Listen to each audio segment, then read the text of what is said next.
नमस्कार। अभी थोड़ी संख्या कम लग रही है आज बहनों की तरफ। भाई लोग तो सब आ गए, अधिकतर आ गए। आ जाएंगे थोड़ी देर में, है ना। शुरू करते हैं हम लोग।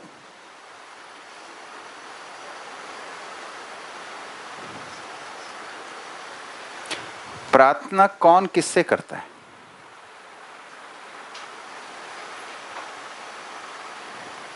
इस सुबह जो हम प्रार्थना कर रहे थे, है ना, अभी भी कर रहे, रोज शुरू करते हैं। तो प्रार्थना कौन किससे करता है? हाँ, हाँ। तो उसमें क्या भाव रहता है?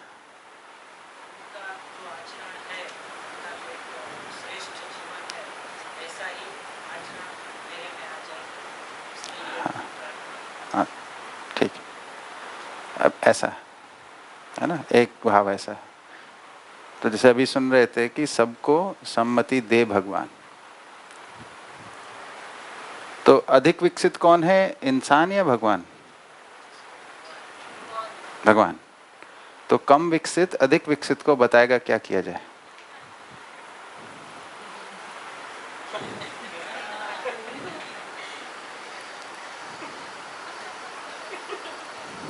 सोच के देखा जाए।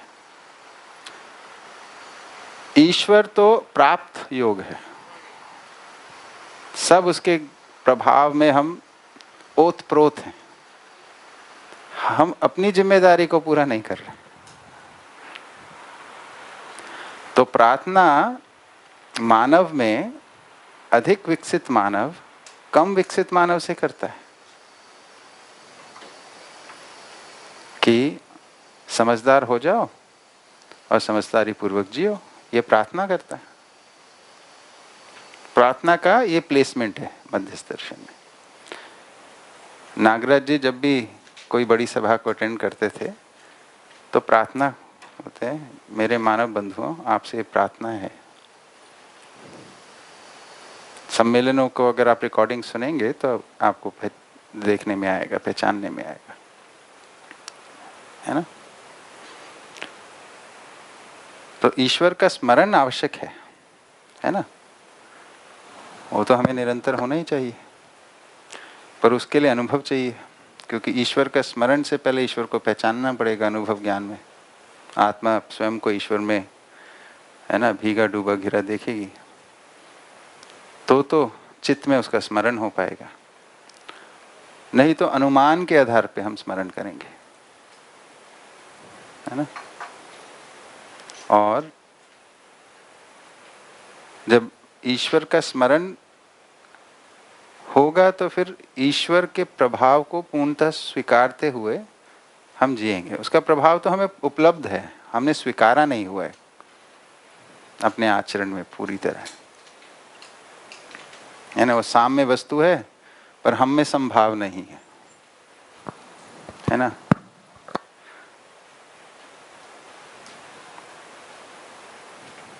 ठीक है, थोड़ी सी छोटी सी बात थी प्रार्थना को लेकर, ध्यान दीजिएगा।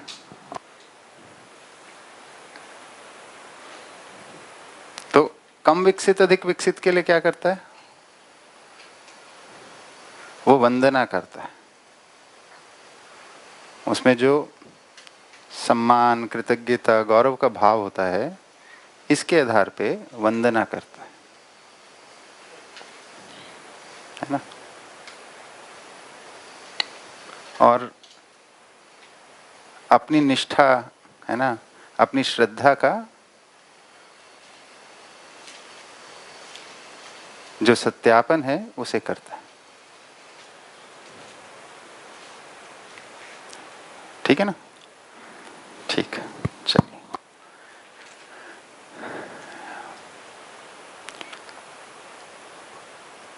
क्योंकि आप लोग सब यहाँ से कॉलेज से जब घर जाते होंगे, है ना, और घर की भी बहुत सारी जिम्मेदारियां आप लोगों पर हैं, तो क्या मौका लगता है कि ये जो चर्चाएं अपनी होती हैं दिन भर, उन पे कुछ ध्यान जाए वापस जाके? कुछ कुछ कुछ हो रहा है धीरे धीरे होगा, है ना। इधर आके सब चीजें फिर वापस आ जाती है ना ध्यान में। तो अगर आपको ऐसा हो रहा है कि इस सभा में होता है, तो ये अभी हम सभा के प्रभाव में तो संयत हो गए, है ना। स्वयं से संयत होने की अब आवश्यकता है, इस पे ध्यान लगाने की आवश्यकता है, ध्यान देने की आवश्यकता है। ठीक है। नहीं,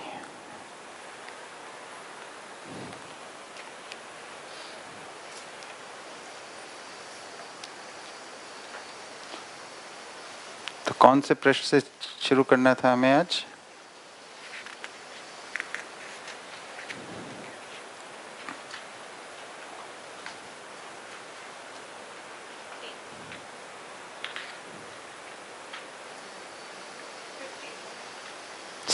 पे थे शायद हम।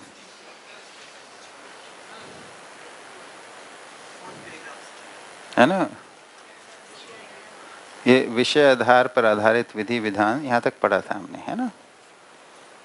तो विषय आधार पर आधारित विधि विधान संपन्न शासन प्रक्रिया में स्व पर लाभ हानि होती है।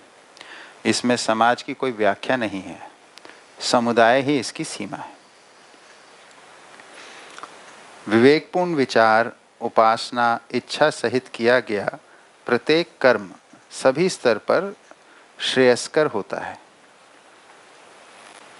दर्शन क्षमता, जागृति पर जागृति, आकांक्षा एवं आचरण पर आकांक्षा एवं आचरण, शिक्षा एवं अध्ययन पर शिक्षा एवं अध्ययन व्यवस्था पर व्यवस्था, दर्शन क्षमता एवं समझदारी के आधार पर होना पाया जाता है। ज्ञान अनुकूल यत्न, यत्न अनुकूल कार्य, कार्य अनुकूल फल परिणाम, फल परिणाम के अनुकूल अनुभव, अनुभव अनुकूल में ही ज्ञान स्पष्ट हुआ है जो प्रसिद्ध है। 3 प्रकार के कर्म फलों को पाने के लिए ही मानव आद्यांत कार्य करता है। स्वार्थ, परार्थ, परमार्थ के लक्ष्य भेद से संपूर्ण कर्म संपन्न होते हैं। मध्यस्थ बुद्धि योग में सम बुद्धि सत्कर्म में प्रवृत्त पाई जाती है। संपूर्ण कर्म विविधताएं मानवीयता में सविरोधी स्थिति से मुक्त हो जाती हैं। इसका प्रत्यक्ष साक्ष्य नियम त्रय का आचरण ही है। प्रत्येक योग और वियोग में मूल्यों की प्रतीति एवं नियोजन पाया जाता है। संयोग में भाव, भाव से क्रिया, संयोग से भाव, भाव से क्रिया, क्रिया से संयोग, यही सापेक्षता एवं व्यवहार कर्म चक्र है ना। सामाजिक मूल्यों का निर्धारण एवं निर्वाह करने की क्षमता ने ही सामाजिकता पूर्ण व असामाजिकता सहित व्यक्तित्व को स्पष्ट किया है। यही मानव के ह्रास और विकास का परिचायक है। उच्च और नीच प्रकार से परस्पर में भाव क्रियाएं संपन्न होती हैं, जिनसे ही उनके विकास का परिचय होता है। उच्च भावपूर्ण परिवार, सम मध्य संयोगपूर्ण समाज, मध्य समयोगपूर्ण व्यवस्था तंत्र एवं व्यवहार ही सर्वमंगल कार्यक्रम है। स्पष्ट दर्शन क्षमता के बिना सत्कर्म का निर्धारण नहीं है। दर्शन क्षमता ही सम विषम मध्यस्थ क्रिया प्रक्रिया प्रयोजन का निर्णय करती है। साथ ही आचरण, व्यवहार, व्यवस्था एवं शिक्षा प्रणाली में पूर्णता स्थापित करती है। व्यवहार के लिए ज्ञान, विवेक और विज्ञान, उत्पादन के लिए ज्ञान सम्मत विवेक, विवेक सम्मत विज्ञान पूर्ण ज्ञान अनिवार्य है। ऐसा ज्ञान प्रत्येक जागृत व्यक्ति की क्षमता व आवश्यकता के अनुसार प्रकट एवं व्यवहृत होता हुआ पाया जाता है। व्यवहारिक मूल्यों का निर्धारण विवेचना पूर्वक ही होता है। विवेचनाएं जीवन के अमृतत्व, शरीर के नश्वरत्व एवं व्यवहार नियम के अनुसार हैं। व्यवहारिक मूल्य मानवीयता के अर्थ में सार्थक होते हैं। इसके आधार पर नियम त्रय बौद्धिक, सामाजिक एवं प्राकृतिक सिद्ध हुई है। मानव सहज परस्परता में किया गया आचरण एवं निर्वाह सह अस्तित्व विधि से सार्थक तथा असहस्थित विधि से असार्थक और समस्या है। यथार्थ ज्ञान क्षमता का प्रत्यक्ष रूप ही मानवीयतापूर्ण आचरण है। समझने की क्षमता ही परस्परता में ज्ञान सहज उद्घाटन है। समझने की क्षमता व्यंजनीयता है। इकाई की मूल व्यंजनीयता सत्ता में संपृक्तता ही है। संपृक्तता की अनुभूति ही पूर्ण व्यंजनीयता है। चैतन्य इकाई की व्यंजनीयता क्षमता में गुणात्मक परिमार्जन ही संस्कार है। यही दर्शन क्षमता एवं अनुभव क्षमता है। परिमाण एवं सीमा का दर्शन और सत्य में अनुभव प्रसिद्ध है। व्यंजनीयता क्षमता क्रम ही जागृति को प्रकट करता है। मानव दर्शक व दृश्य सह अस्तित्व रूप में प्रकट वर्तमान है। मानव दर्शक व दृश्य सह अस्तित्व रूप में प्रकट वर्तमान है। यही दर्शन पृष्ठभूमि है। प्रकट को प्रमाणित करने के लिए दर्शक का रहना आवश्यक है। दर्शक ही व्यंजनीय क्षमता से प्रतिष्ठित है। प्रकृति अनंत इकाइयों का समूह है। यही दृश्य राशि है। प्रत्येक दर्शक भी पूरे दर्शक के लिए दृश्य है। प्रत्येक इकाई अपने जागृति के अनुरूप दर्शक है। मानव जीवन के आद्यांत कार्यक्रम एवं आचार 3 प्रकार से गण्य हैं: सत्याचार, लोकाचार और विषयाचार। ये क्रम से उत्तम, मध्यम एवं अधम की परिगणना में है। मानवीयतापूर्ण आचरण ही अवधारणा सहज प्रमाण है। अवधारणा ही निवृत्ति में प्रमाणित होती है। निवृत्ति ही संवेग व विवेक, संवेग व विवेक ही अनुगमन व अनुसरण, अनुगमन व अनुसरण ही उद्घाटन, उद्घाटन ही प्रकटन, प्रकटन ही प्रत्यक्ष, प्रत्यक्ष ही प्रमाण, प्रमाण ही अनुभूति, अनुभूति ही क्षमता, योग्यता और पात्रता, क्षमता, योग्यता व पात्रता ही स्थितिवत्ता, स्थितिवत्ता ही विभव, विभव ही वैभव और वैभव ही आचरण है। दृष्टा पद ही दर्शन क्षमता का प्रतिरूप है और व्यवहार उसके अनुरूप है जो प्रसिद्ध है। विचार के अभाव में शरीर द्वारा कोई कार्य व्यवहार सिद्ध नहीं होता है या प्रत्यक्ष नहीं होता।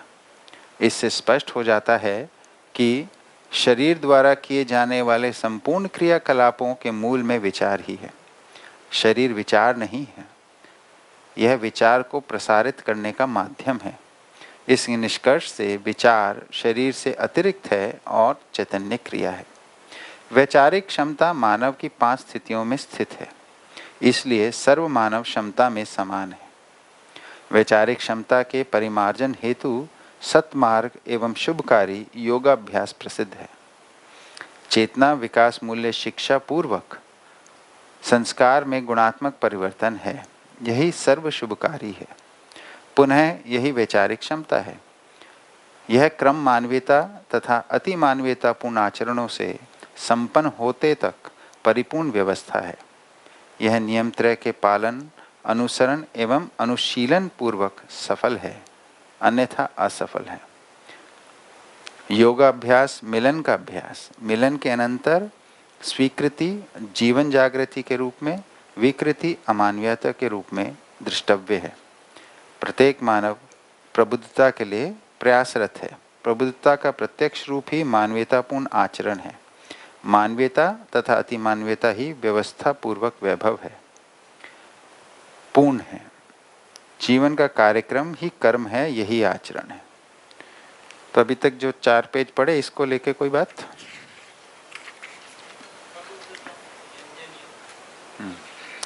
प्रबुद्धता, व्यंजनीयता। देखिए, अस्तित्व में जो स्थितियां हैं, स्थितियों का ही ज्ञान होता है ना। तो स्थूल स्तर पे कुछ स्थितियां हैं, फिर सूक्ष्म स्तर पे हैं, फिर कारण के स्तर पे, फिर महाकारण के स्तर पे। महाकारण के स्तर पे सत्ता में संपृक्त प्रकृति है। तो इन स्थितियों का जो संकेत हम तक पहुंचता है, वो हम अपनी क्षमता, योग्यता, पात्रता अनुसार पहचान पाते हैं। जीव चेतना में हमारे पास भौतिक रासायनिक स्थितियों का संकेत अधिकतम पहुंचता है, या चैतन्य का जो संकेत पहुंचता है वो संवेदनशीलता की सीमा।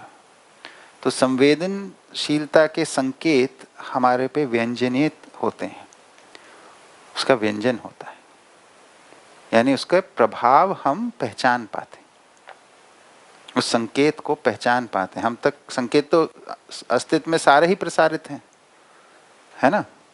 उसमें से हम कितना पहचान पा रहे हैं वो हमारी क्षमता, योग्यता, पात्रता के अनुसार है। ठीक है, तो हम जितने जागृति क्रम में जहां हैं उतने संकेतों को पहचान पाते हैं।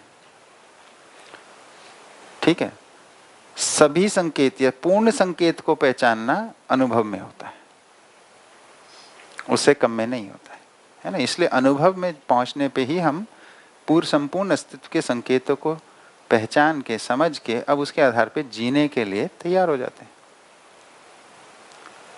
है ना। वो जो पहचानने की क्षमता हमारे पास आ गई हर प्रकार के संकेत के, है ना।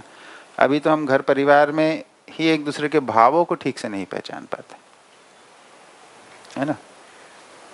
तो ये संवेदनशीलता से आगे है, ये संज्ञानशीलता इसी का नाम है ना। तो जब हमारे में ये ताकत आ जाती है ना, कि जो भी व्यंजनीयता है उसके अनुरूप जीने की, तो उसी का नाम संचेतना है ना। तो उसमें हमारी संवेदनाएं नियंत्रित हो जाती हैं संज्ञानशीलता के आधार पे, इसलिए हम सभी संकेतों को पहचान पाते हैं अपने आचरण, कर्म, इसके अर्थ में। ठीक है।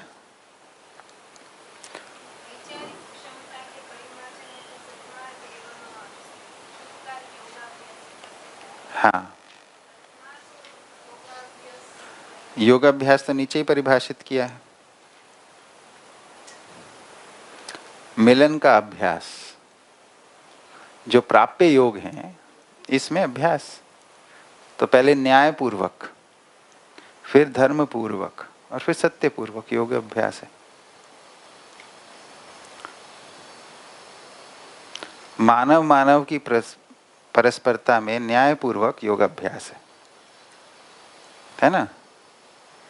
मानव और व्यवस्था, इसके संदर्भ में धर्म पूर्वक योग अभ्यास है, और संपूर्ण प्रकृति के अर्थ में सत्य पूर्वक योग अभ्यास है ना। तो साथ आने को पहचानना, साथ के निर्वाह को पहचान लेना, इसी का अभ्यास है ना। योग का मतलब यहाँ पे मिलन से, मिलने से, है ना। यहाँ पे वो आसन वगैरह से नहीं है। ठीक है।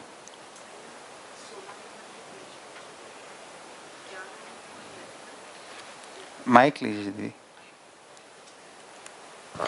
16 नंबर के पेज पे भैया, ज्ञान अनुकूल यत्न, यत्न अनुकूल कार्य, ये थोड़ा पूरा जो लाइन है भैया वो समझाइए। तो ज्ञान होने पे फिर जो हम यत्न करेंगे, है ना, जो हम प्रयास करेंगे, है ना, जो हम चेष्टा करेंगे, ज्ञान की अनुकूलता के आधार, ज्ञान से नियंत्रित चेष्टा करेंगे, ज्ञान आधारित चेष्टा करेंगे, है ना।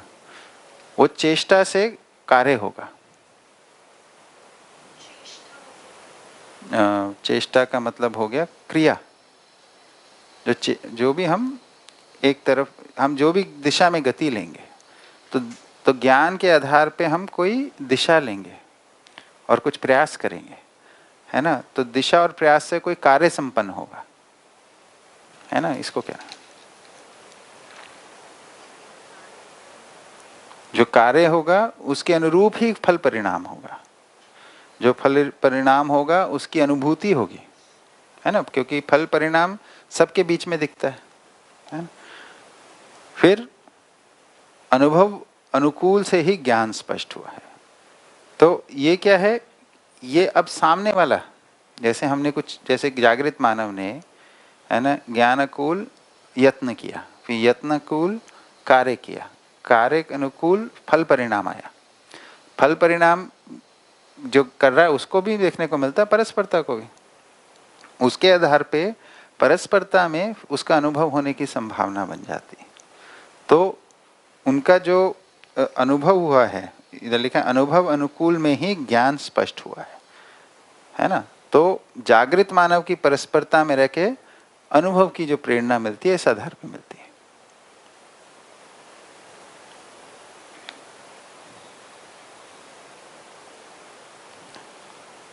ना। जब जागृत व्यक्ति की परस्परता में रहते हैं तो उनके जीने को हम अध्ययन करते ही हैं, तो उनके एक एक कर्म को देखते हैं, तो उसमें ज्ञान का जो आधार है वो स्पष्ट होना शुरू होता है धीरे धीरे, है ना।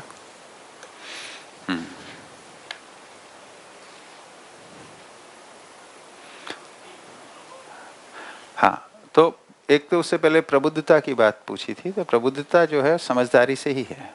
समझदारी का अर्थ है ना जीवन ज्ञान से, अस्तित्व दर्शन ज्ञान, मानवीयतापूर्ण आचरण ज्ञान से संपन्न होना, उसको जानना मानने से है, यही प्रबुद्धता है, यानी अनुभव ज्ञान संपन्न हो जाना।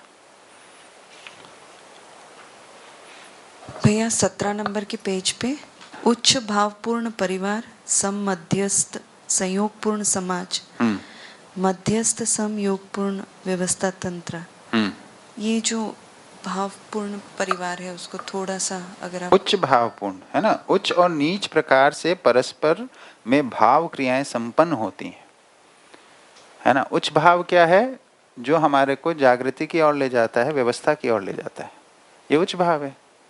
अव्यवस्था की ओर, है ना, या रास की ओर ले जाने वाले भाव नीच भाव है।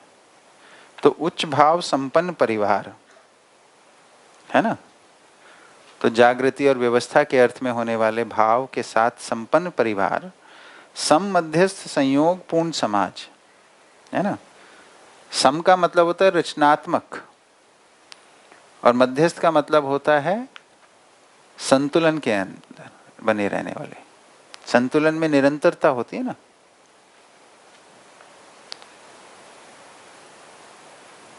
स्थिरता की ही निरंतरता होगी,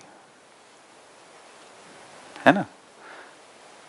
तो मध्यस्थ क्या है, वो सम और विषम से मुक्त रहता है, या सम और विषम को नियंत्रित कर लेता है।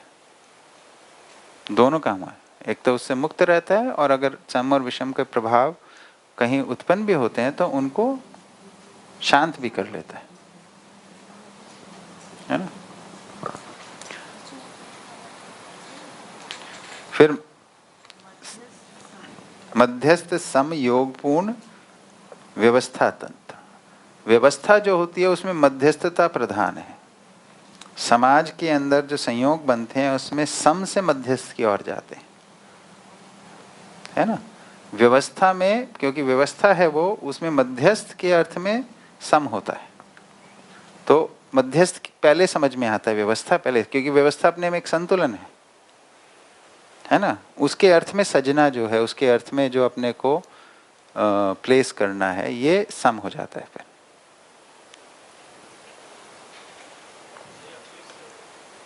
नहीं समझ में है। जैसे समाज के अंदर तो संयोग बनते हैं, है ना, तो जो संयोग बन रहे हैं उनको, उनसे मिलके हम संतुलन में आने का प्रयास करते हैं, तो सम से मध्यस्थ, है ना, संतुलित होने के लिए मिलना हुआ, फिर उसको संतुलन में लाने की बात हुई, ठीक है। व्यवस्था में क्या है, हम पहले से योजना बनाते हैं, या जो अस्तित्व सहज व्यवस्था को पहचान के उसके अर्थ में योजना बना के चीजों को ऐसे प्लेस करते हैं, है ना। तो पहले मध्यस्थ हो गया, अब उसके अर्थ में चीजों को जोड़ रहे हैं, जोड़ना ही तो सम है। आइए भाई।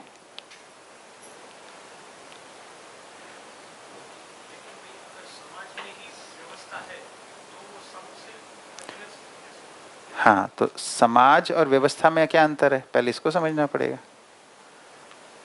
है ना। मानव मानव की परस्परता को समाज संज्ञा है।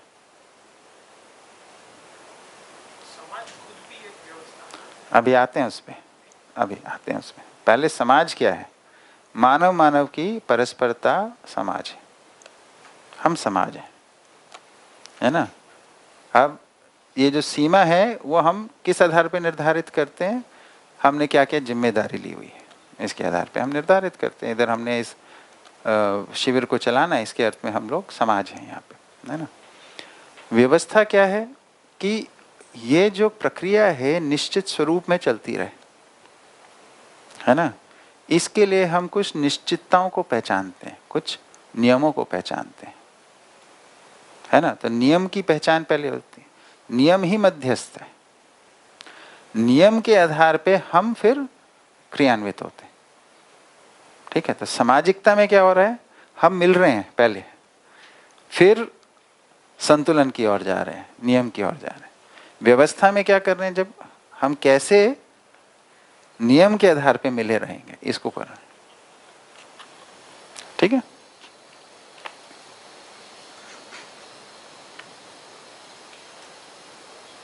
आगे,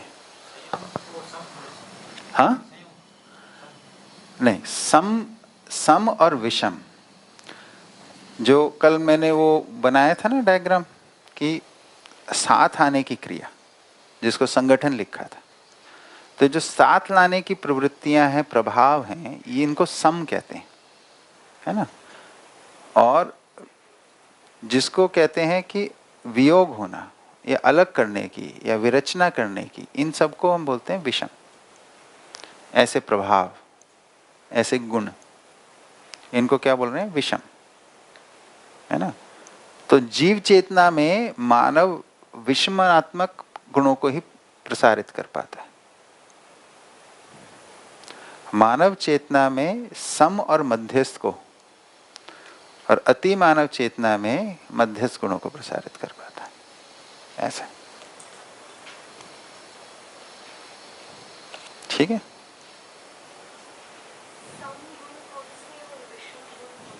हाँ, तो सम क्या समझ में आया? जोड़ने का काम करते हैं। अस्तित्व सह अस्तित्व है, तो सह अस्तित्व में साथ आना जरूरी है ना। तो साथ लाने वाली जो प्रभाव हैं, इनको सम गुण कहते हैं, है ना, ठीक है। जैसे हमारे को कोई चोट लग जाए, उस पर दवा डालेंगे, दवा डालने से वो उसको ठीक हो जाएगी। तो ठीक होने का मतलब यहाँ की प्राण कोशिकाओं ने कुछ यहाँ पे रचनात्मक काम कर दिया, ये सम प्रभाव हो गए, है ना। व्यवस्था के अर्थ में साथ आ गई चीजें, है ना, इसको बोलते हैं सम। अभी आपने पहले जो पूछा उसको पूरा सुना, नेक्स्ट पे चले गए। तो अभी सम और विषम पूछ रहे हैं ना, सम क्या है, विषम क्या, पहले इसको पकड़ेंगे फिर अगला बात पूछेंगे, ठीक। तो सम का अर्थ क्या है? व्यवस्था बनने के लिए साथ आना। विषम क्या है? व्यवस्था के अर्थ में ही अलग हो जाना। प्रकृति में, मानव में व्यवस्था की समझ नहीं है, तो मानव में केवल अलग होना ही बोलते हैं विषम को, विषमता को। तो सही में अगर कोई विषमता है तो मानव में ही देखने को मिलती है। प्रकृति में तो साथ आना, अलग आना एक व्यवस्था के अर्थ में प्रक्रिया, ठीक है। तो साथ आने की जो गुण हैं, साथ आने की या लाने के जो गुण हैं या प्रभाव है, इनको बोलते हैं सम प्रभाव। अलग करने के जो गुण या प्रभाव है, उनको बोलते हैं विषम प्रभाव, ठीक है। अब बताइए अगली बात क्या थी?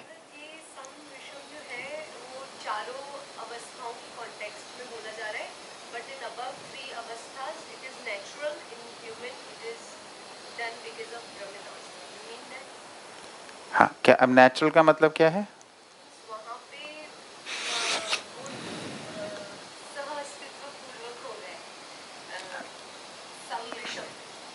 हाँ, तो जो सम और विषम है वो व्यवस्था के अर्थ में है, नेचुरल नहीं है।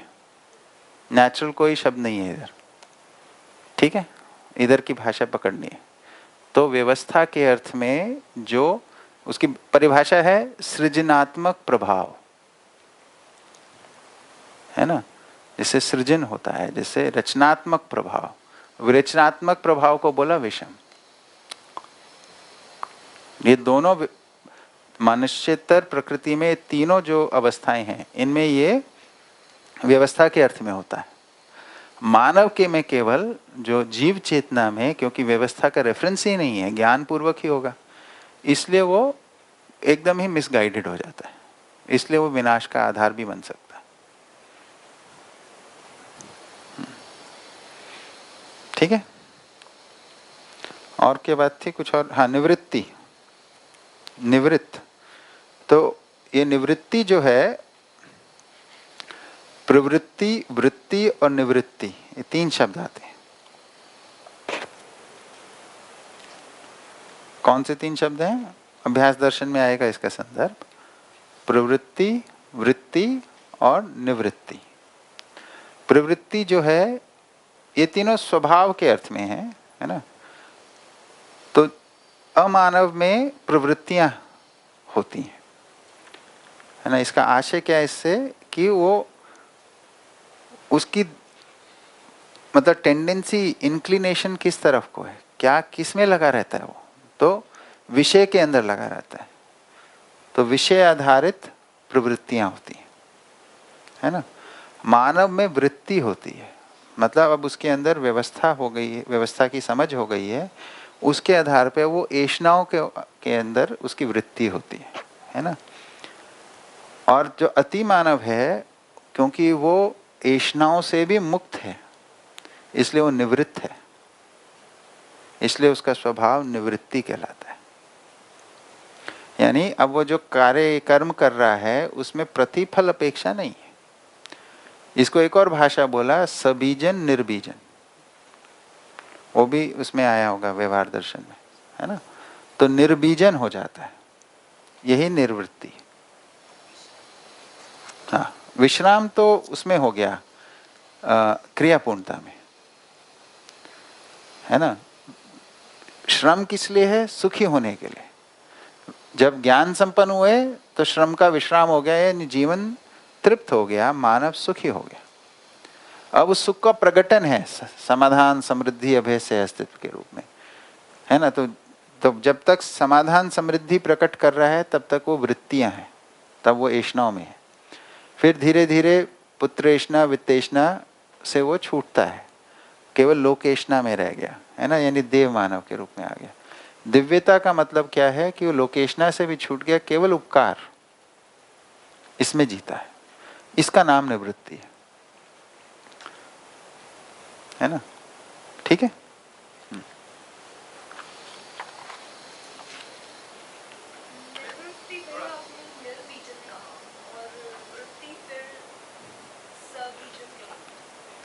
हाँ, वृत्ति और प्रवृत्ति में दोनों में सबीजन है ना। लेकिन वो रेफरेंस कॉन्टेक्स्ट के साथ पकड़ना है कि क्योंकि निर्बीजन हो गया इसलिए वो निवृत्ति है। वृत्ति जो होती है जीवन में क्या है? जीवन का अक्षय बल है वृत्ति, उसी का जो कार्यकलाप है उसी की इस बात हो रही है, उसकी जो दिशा है उसी की बात हो रही है। तो भ्रमित अवस्था में यानी अमानवीयता में वो विषयों में लगी रहती है प्रियहित लाभ के आधार पे, इसको बोल रहे हैं प्रवृत्ति। ठीक है ना। तो अभी हम सभी में अलग अलग प्रवृत्तियां देखने को मिलती हैं, है ना। जिसको हम आज इंटरेस्ट कहते हैं, या अपने शौक कह लेते हैं, या अपना हॉबीज कह लेते हैं, या हमारी पर्सनैलिटी या आइडेंटिटी, इस रूप में जो हम बोलते हैं, ये हमारी प्रवृत्तियां हैं, क्योंकि हम उसी में लगे रहते हैं, है ना। ठीक है। और जब ज्ञान संपन्न हो जाते हैं तो अब ये जो निराधार जो था ये छूट गया, अब स आधार हो गया। स आधार होने पे भी अब जो वृत्ति लगी हुई है वो अभी कुछ प्रतिफल चाहती है, न्याय करती है, तो उसकी कुछ प्रशंसा चाहती है, अप्रिसिएशन चाहती, प्रशंसा नहीं, उसका एक्नॉलेजमेंट चाहती है ना। तो उसके लिए परस्परता से उसको फीडबैक चाहिए, है ना। तो ये जो स्वभाव है इसी को बोल रहे हैं वृत्ति। इसमें प्रतिफल है, पर वो एक निश्चित क्षेत्र में काम, ऐषणाओं के अर्थ में ही काम करता है। और निवृत्ति क्या है? अब उसको कोई प्रतिफल नहीं चाहिए, उसको ये समझ में आ गया है, उसको स्पष्ट हो गया है कि जीने का यही स्वरूप है ना। कुछ वहाँ से कुछ एक्नॉलेजमेंट आएगा नहीं आएगा, मेरे को तो यही करना है, इस रूप में जो हो जाता है निवृत्त हो जाते हैं। ये एक क्लियरिटी आपने जो बोला कि क्रियापूर्णता या अनुभव है वो श्रम से विश्राम मीन्स के विश्राम हो गया, क्रियापूर्णता हो गई। हाँ लेकिन जो निर्बीजन है वो दिव्य मानव निवृत्ति। हाँ दिव्यता, हाँ, वो आचरण मीन्स वो पूर्णता में। अनुभव के बाद निवृत्ति नहीं है, वो दिव्य मानव के बाद ही हाँ, निवृत्ति, आचरण पूर्णता। आचरण पूर्णता है। हाँ। तो दोनों में डिफरेंस है क्योंकि बिल्कुल। वो पहले मानव वाला स्टेप आएगा, फिर दिव्य दिव्य, मानव, फिर निर्बीजन मीन्स के दिव्य मानव ही हाँ, निर्बीजन। दिव्यता का मतलब ही निर्बीजन निर्बीजन। निवृत्ति ओके डन। है ना। आचरण पूर्णता में निवृत्ति है और निर्बीजन है, और क्रिया पूर्णता में सबीजन के साथ विश्राम है।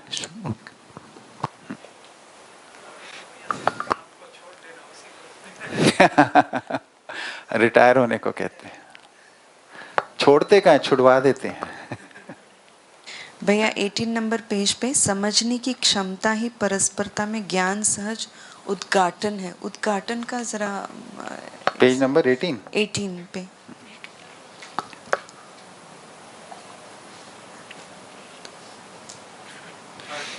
देखिए, समझने की क्षमता हम सब समझ सकते हैं, है ना।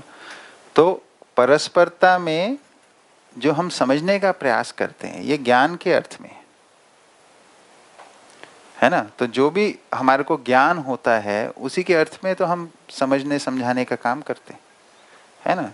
तो अभी हमारे को 4 विषय 5 इंद्रियों का ज्ञान रहता है उसके अर्थ में। फिर सहस्तित्व का ज्ञान जब हो जाएगा तो परस्परता में उसका क्या आधार पे उद्घाटन होगा। तो हमारे ज्ञान की स्थिति क्या है, तो ज्ञान के 13 वो बताए हैं, है ना, चीज कंपोनेंट्स। या अमानवीयता में 4 विषय 5 इंद्रियों का ज्ञान, है ना। अनुभव के अंदर सहस्तित्व का ज्ञान होने के बाद 3 ऐषणाओं का ज्ञान, ठीक है। और फिर उपकार,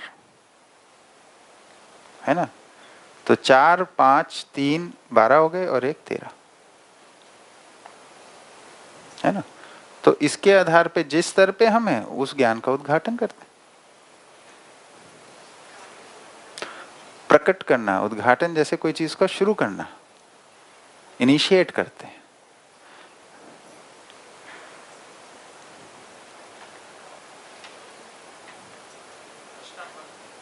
हाँ,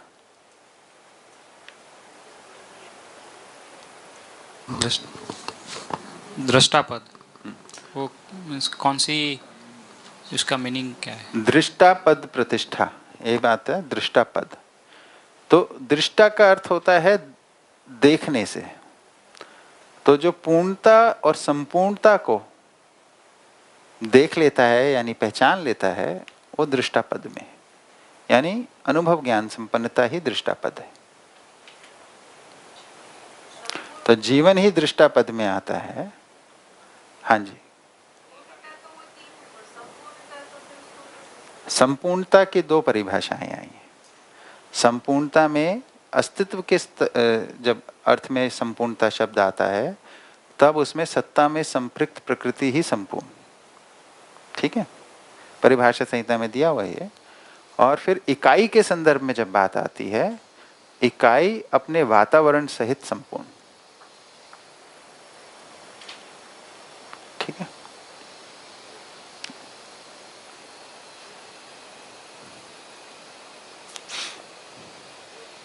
हाँ जी, एक शब्द आता है प्रतिष्ठा और दूसरा है प्रत्यक्ष। प्रत्यक्ष। प्रत्यक्ष और प्रतिष्ठा दोनों का अगर प्रत्यक्ष का मतलब जो ऑब्वियस है, जो सामने स्पष्ट हो रहा है, स्पष्ट, जो स्पष्ट हो रहा है, हमें दिख रहा है, पहचान में आ रहा है, वो प्रत्यक्ष है, ओके। है ना। जो रहस्य में नहीं है वो प्रत्यक्ष है। दो भाव से इस बात, मतलब इसका जो कॉन्टेक्स्ट है, एक तो रहस्य में होना यानी जो प्रत्यक्ष नहीं है, छिपा हुआ है ना। और दूसरा प्रत्यक्ष है, ये जो रहस्य में नहीं है, स्पष्ट है ना, जो उजागर है अपने में, है ना, इसको, ठीक है। प्रतिष्ठा जो है वो तो उसके उसकी महिमा को पहचान लेना, उसकी गरिमा को पहचान लेना, उसके, हाँ फेमस नहीं, फेमस फेमस फेमस के लिए यश शब्द आता है। हाँ आबलू गुजराती में, अच्छा मेरे को गुजराती नहीं आती है ना। प्रतिष्ठा का मतलब है जिस उसका वैभव से है। हाँ अपने पूर्ण वैभव में कोई चीज होती है तो उसकी प्रतिष्ठा है ना। तो जीवन जब अपने पूरे वैभव में आता है तो उसका नाम दृष्टा पद प्रतिष्ठा है। 10 क्रियाएं जागृत हो गई, उसके पूरे वैभव हो गया, तो उसको दृष्टा पद प्रतिष्ठा कहते हैं। अब उसके आधार पे आचरण करता है मानव, जीवन के पूरे वैभव के आधार पे अब आचरण करता है, ठीक है ना।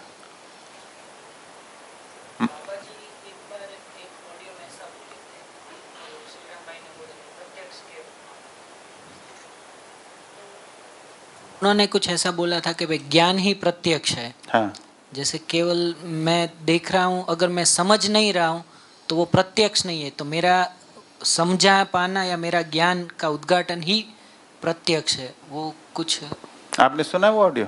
हाँ, मतलब इतना मैंने वो सुना था, तो उसमें ऐसा कुछ पहले ही लाइन ऐसी उन्होंने बोली। देखिए इस पुस्तक के शुरू में, हाँ शुरुआत में ही वो था ये जो मानवीय दर्शन, नहीं इसमें भी है, शुरुआत जो होती है ना,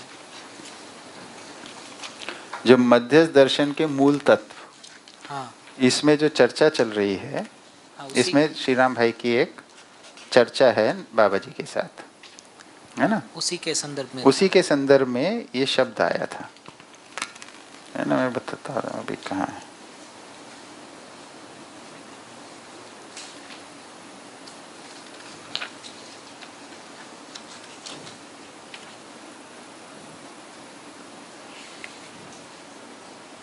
क्योंकि उसमें जो कॉन्टेक्स्ट था कि जो हाँ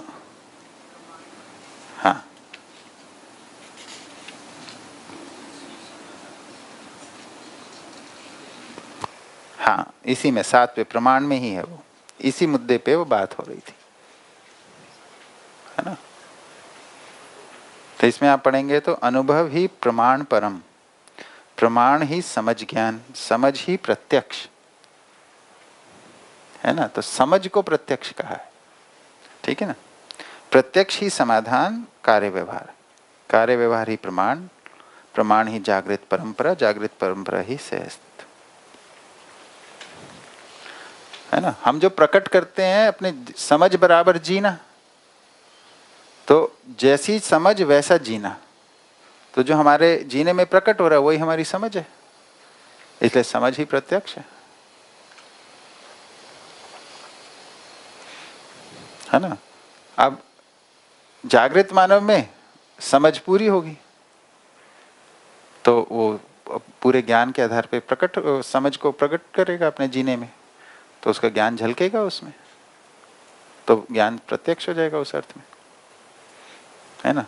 भ्रमित अवस्था में नहीं होगा, या भ्रमित अवस्था में इंद्रियों का ज्ञान या विषयों का ज्ञान प्रत्यक्ष होगा, ठीक है ना। ऐसे इसलिए अभी पूरा जो मानव जाति है धरती पे इस वक्त, जितने जो हमारे शिक्षा संस्थान हैं, जो भी हैं, जितने भी धार्मिक वो हैं, सबका जो चर्चाएं हैं वो विषय और इंद्रियों की सीमा में, यानी संवेदनाओं तक अधिकतम, इससे अधिक नहीं। तो या तो उनको स्वीकारने के अर्थ में या नकारने के अर्थ में, इतना ही टॉपिक वही है, मुद्दा उतना ही है ना, ठीक है। भैया ये 16 नंबर पेज पे वो लास्ट पैराग्राफ है, मध्यस्थ बुद्धि योग में सम बुद्धि सत्कर्म में प्रवृत्त पाई जाती है, तो वो लाइन जरा स्पष्ट कीजिए। तो मध्यस्थ बुद्धि योग में, जब मध्यस्थ बुद्धि योग है तो क्या मतलब है इसका? आत्मा अनुगामी बुद्धि। मध्यस्थ क्या है? आत्मा, है ना। जीवन में आत्मा मध्यस्थ है,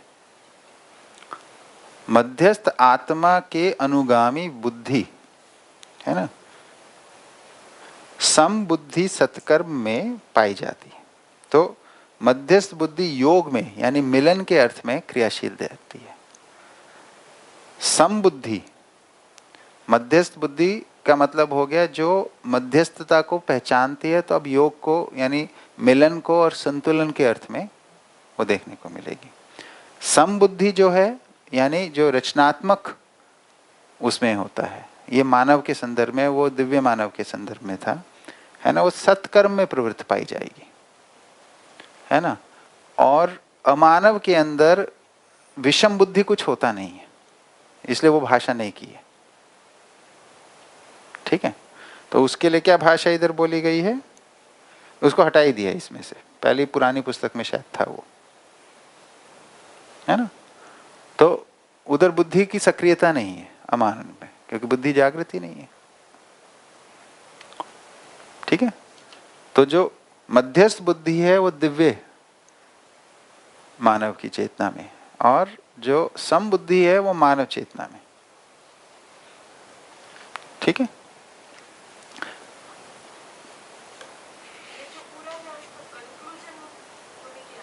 नहीं निकला,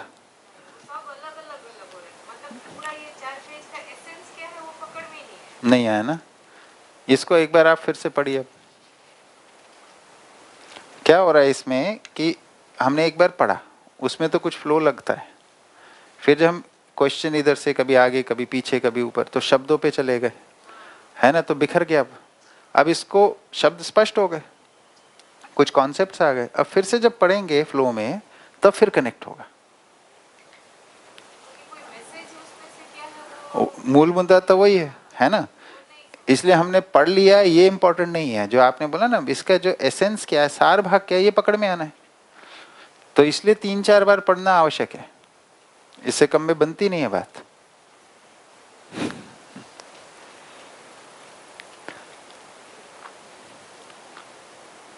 अभी जैसे विश्लेषण हो गया, जो जो कहीं पे कुछ पकड़ में नहीं आ रहा था, जो डिस्कनेक्ट कर रहा था फ्लो को, अब फिर से पढ़ के देखिए क्या कुछ फ्लो बनता है, कुछ सार भाग पकड़ में आता है। सार भाग पकड़ में आने लगा है तो फिर आगे बढ़ा जाए, नहीं तो फिर से क्या चीज़ पे अटक रहा है उसको देखा जाए, अच्छा इसकी स्पष्टता चाहिए, फिर उसकी हो जाए, फिर से एक बार फिर से पढ़ के देखिए पूरा। तो ये कई बार आपको इसकी आइट्रेशंस करनी पड़ेंगी। अभी तो कई बार ऐसा लगता है किताब एक बार पढ़ ली हो गया, नहीं, ऐसा नहीं है। बाबा जी से एक बार पूछे ये कितनी बार पढ़ना है, बोले कम से कम 100 बार तो पढ़ लो।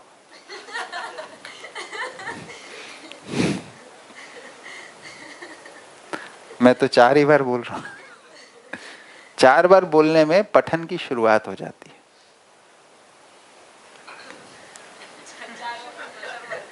चार बार करने से पठन की शुरुआत होती है।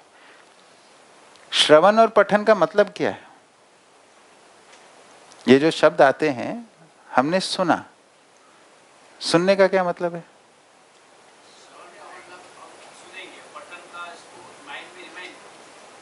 हाँ, देखिए पठन भी श्रवण ही है। मैं अपने को ही सुना रहा हूं, आप भी साथ में सुन लेते हैं, अच्छी बात है, लेकिन पठन भी श्रवण ही है ना। श्रवण क्या होता है? श्रवण का प्रयोजन क्या है? देखिए श्रवण क्या होता है, अब क्या शब्द के साथ क्या लगाना है? प्रयोजन। सीधा कोई भी पूछे ना भोजन क्या है, तो उसका इसको इंटरप्रेट कैसे करना है? भोजन का प्रयोजन क्या है? तो श्रवण का प्रयोजन क्या है? सुनना। सुनना मतलब स्मरण में आना। सुना है तो स्मरण में आएगा। स्मरण में आने का प्रमाण क्या है? सुना पाएंगे, दोहरा पाएंगे, बता पाएंगे। ये हर स्टूडेंट को मालूम होना चाहिए ना कि हमने सुना या पढ़ा तो हमारे स्मरण में आ गया। इसका प्रमाण क्या है? हम इसको दोहरा पाए, इसको रिपीट कर पाए। तो सूचनाओं का ही श्रवण होता है, सूचनाओं का ही पठन होता है। सूचना हमने ग्रहण की का मतलब सूचना जैसी है वैसी मेरे पास स्मरण में है। क्या है, जब चीजें कनेक्ट होती हैं साक्षात्कार के रूप में, है ना, तो उसको सारी इंफॉर्मेशन चाहिए होती है। और ये चैतन्य में हो रहा है कनेक्शन। वहां पे ऐसा नहीं होगा अरे उधर कुछ लिखा था ना इससे जुड़ा, ऐसा नहीं। वो सब उधर होगा तो कनेक्ट होगा, अगर उधर नहीं होगा स्मरण में तो कनेक्ट नहीं होगा। जब आप मनन करेंगे, उसके बाद मनन जब करते हैं इसके अर्थ में जाते हैं, तो पठन और श्रवण पहला स्टेप है ना, ये अनिवार्य है पर पूरा नहीं है। उसके बाद उस पर मनन होना है, इसके अर्थ में जाना है हमें, ठीक है ना। तो श्रवण हुआ या पठन हुआ का मतलब हमारे को उसकी कनेक्टिविटी दिख जाए, उसका सार पकड़ में आना शुरू हो जाए कि ये कहा है ना। तो ये जब तक नहीं हुआ है तब तक हमारा पठन पूरा नहीं हुआ, ठीक है।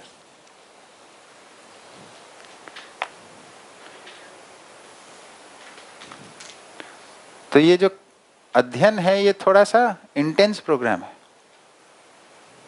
इसमें खूब मन लगाना पड़ता है। मतलब आप खुद ही सोचिए ना, जैसे आप लोग जब स्टूडेंट थे, है ना, जिस टाइम पे जब आप लोग अपना जो भी ग्रेजुएशन पोस्ट ग्रेजुएशन जो भी कर रहे थे, तो उस वक्त पूरा दिन का जो आपका फोकस होता था, है ना, पूरा जो मेन एजेंडा था वो तो अध्ययन करना ही था ना, स्टडी करना ही था। तो ये वैसा ही अध्ययन है। अगर अध्ययन करना है तो फिर अध्ययन अगर शिविर में हम हैं या हमारा मन बन गया अध्ययन करने का, तो हम पूरा फोकस इसी पे आना पड़ता है, धीरे धीरे धीरे, है ना। तो अभी तो मैं इसको पठन शिविर ही मानता हूँ, है ना, ये अभी अध्ययन शिविर नहीं है। पठन पुस्तक पढ़ने के लिए हम अभ्यास कर रहे हैं। Thank you. बैठे बैठे। ये माइक की वजह से मुंह लगा के पीता हूँ, चलेगा?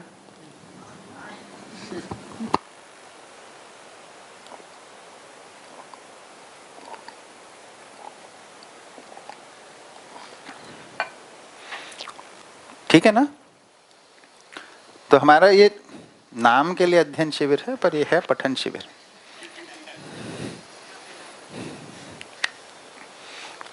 पठन शुरू हो जाए इसके लिए शिविर है, यानी श्रवण पूरा हो, हमारे स्मरण में आए, इसके लिए शिविर है, ठीक है। चलिए आगे पढ़ा जाए।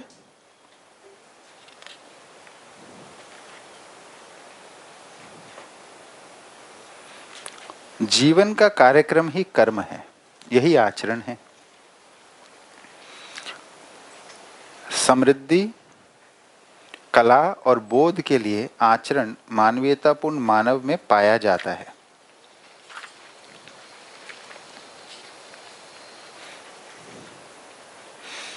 सत्य बोध एवं सहजता के लिए आचरण मानवीयता एवं दिव्य मानवीयता पूर्ण मानव में प्रत्यक्ष है, जो उनका स्वभाव है। मानव के लिए मानवीयता एवं अति मानवीयता पूर्ण आचरण ही नितांत उपयोगी एवं आवश्यक है। मानव की पांचों स्थितियां परस्पर पूरक हैं, इनकी एक सूत्रता ही अखंड सामाजिकता है। यह नियम त्रय पालन एवं सर्वमान्य होने से है। प्रत्येक आविष्कार एवं अनुसंधान व्यक्ति मूलक उद्घाटन है। यह शिक्षा एवं प्रचार के माध्यम से सर्व सुलभ हो जाता है। यही सर्व सामान्यीकरण प्रक्रिया है। जिसका विभव एवं वैभव है उसी का आविष्कार है, क्योंकि उसके पहले उसका स्पष्ट ज्ञान मानव कोटि में था ही नहीं। उस समय में अर्थात सन 2000 से पहले जो समझ मानव समुदायों में रहा, उसकी तुलना में मध्यस्थ दर्शन आविष्कार अनुसंधान है। सह अस्तित्व में से के लिए प्रकटन ही आविष्कार है। आविष्कार की समानीकरण प्रक्रिया ही शिक्षा, यही जीव चेतना विकास मूल्य शिक्षा है। मानव के लिए जितना उन्नत अवकाश है उतना ही पतन के लिए भी अवकाश है। पतनोमुखी क्रियाकलाप ही अपराध या गलतियां हैं। इसी का प्रत्यक्ष रूप ही दुख, अशांति, असंतोष एवं असह अस्तित्व भ्रम है। पतनोन्मुखी जीवन की श्रृंखला में अपराध के 3 कारण दृष्टव्य हैं: अभाव, अत्याशा एवं अज्ञान। इसके साथ ही राग, द्वेष, असत्य, अभिमान, भय, आलस्य, रोग और असफलता भी है। इनका निराकरण क्रम से अभाव को उत्पादन एवं अभ्यास से, अत्याशा को विवेक से, अज्ञान को ज्ञान से, राग को विराग से, द्वेष को स्नेह से, असत्य को सत्य से, अभिमान को सरलता से, भय को अभय से, आलस्य को चेष्टा से, असफलता को पराक्रम व पुनः प्रयोग से, रोग को औषधि, आहार एवं विहार से समाधान एवं परिहार करने की व्यवस्था है। जो मानव के लिए एक अवसर है, यही आवश्यकता है। वैज्ञानिक क्षमता का अपव्यय ना होना ही अर्थ का अनर्थ ना होना है ना। देखिए, इसमें एक हास्य की बात भी है। यहाँ पे जो हिंदी में शब्द अर्थ है, इसको अंग्रेजी में भी पढ़ सकते हैं।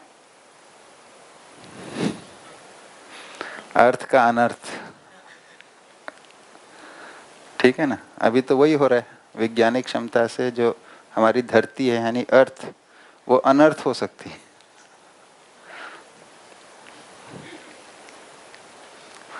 विवेक का उपयोग हो जाना ही समाज की अखंडता है, जो सर्वज्ञता है। स्वर्गीयता का मतलब धरती ही स्वर्ग है ना। विज्ञान अर्थात निपुणता, कुशलता।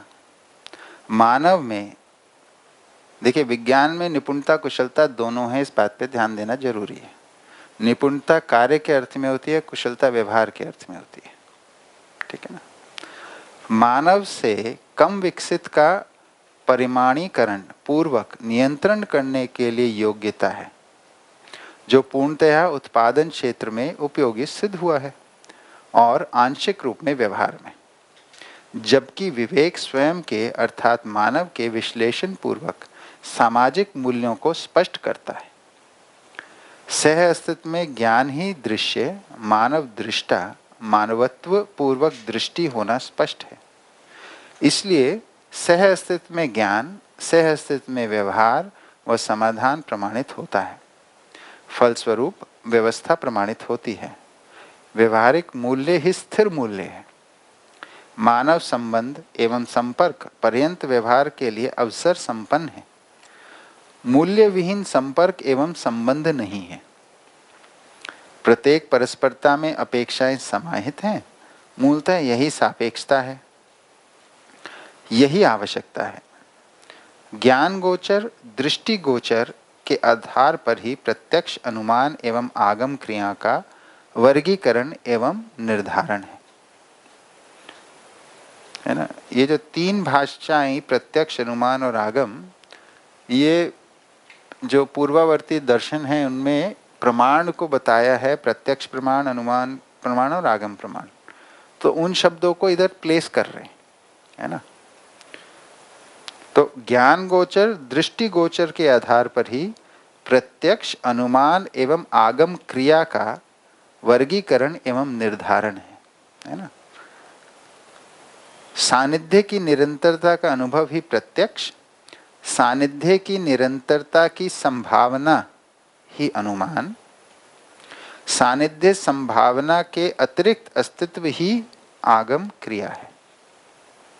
जिसको रीडिफाइन कर दिया जाता है इन तीनों शब्दों को, जो परंपरा में जिस तरीके से डिफाइन है उससे अलग डिफाइन किया है ना। प्रकृति की अनंतता एवं सत्ता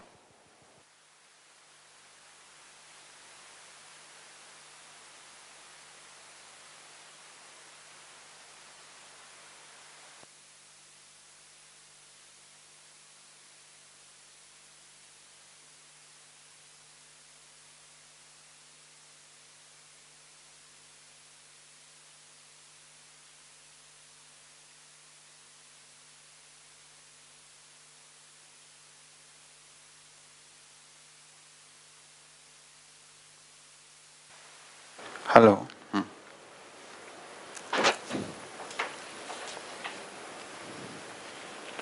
प्रकृति की अनंतता एवं सत्ता में पूर्णता ही अनुमान अनुमान अतिरिक्त अस्तित्व का प्रमाण है। ठीक है ना? हम्म हम्म हाँ, ये डिफाइन कर दिया इधर। स्पष्ट नहीं हुआ? देखिए, सानिध्य की निरंतरता का अनुभव ही प्रत्यक्ष है। ठीक है? सानिध्य क्या है? यहाँ पे सत्ता में संपृक्त प्रकृति का जो सानिध्य है। आप जीवन जो है वो एक प्रकृति की इकाई है और वो सत्ता में संपृक्त है। ये प्रत्यक्ष, यानी इसको पहचानने की जब क्षमता आ गई, उसमें व्यंजनीयता पूरी हो गई, तो उसने उसको पहचान लिया, है ना? यही प्रत्यक्ष है। सानिध्य की निरंतरता की संभावना ही अनुमान है ना? तो अनुमान क्या है कि ऐसा हो सकता है। जो हम लोग अध्ययन पूर्वक संभावना को ही तो पहचान रहे हैं। अगर संभावना हमारे में उजागर होती है तो उपलब्धि होने की आगे की संभावना बनती है ना? तो ये अनुमान है। सानिध्य संभावना के अतिरिक्त अस्तित्व ही आगम क्रिया है ना? तो सानिध्य संभावना के अतिरिक्त अस्तित्व ही, इससे अतिरिक्त अस्तित्व कुछ है तो वह आगम क्रिया है। तो अतिरिक्त क्या है उसको आगे बता दिया। प्रकृति की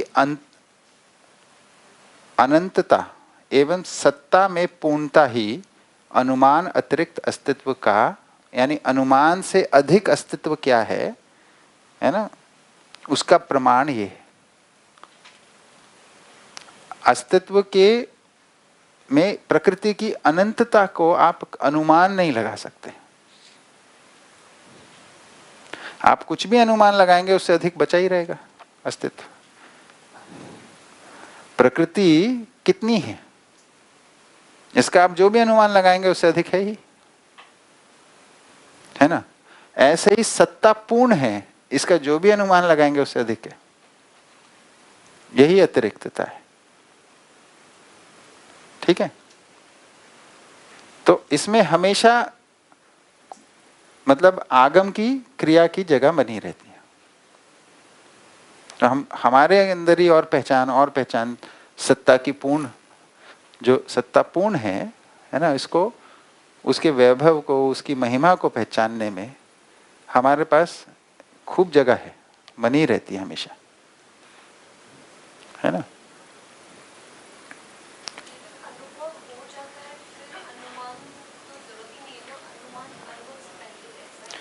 अनुमान वो ताकत है जिससे हम अनुभव तक पहुंचते हैं। अमानवीयता में, मानवीयता में अनुमान वो ताकत है जिससे अनुभव के आधार पे हम योजनाएं बनाते हैं। अनुभव के आधार पे अनुमान से योजना बनती है। जो अनुमान है वो अनुभव से अधिक है। ठीक है? जैसे आपको भूख लगती है ना, ये तो आपको प्रत्यक्ष है ना, इसका तो अनुभव है आपको। मेरे को भी भूख लगती है, ये आपका अनुमान है। तो अनुभव से अधिक अनुमान हो गया ना। इस आधार पे कोई योजना बन सकती है। तो आज भोजन करेंगे साथ में। ठीक है? हाँ हाँ जी, हाँ। ज्ञान के अर्थ में है ना अनुसंधान है, और प्रक्रियाओं के रूप में, क्रियाओं के रूप में आविष्कार है।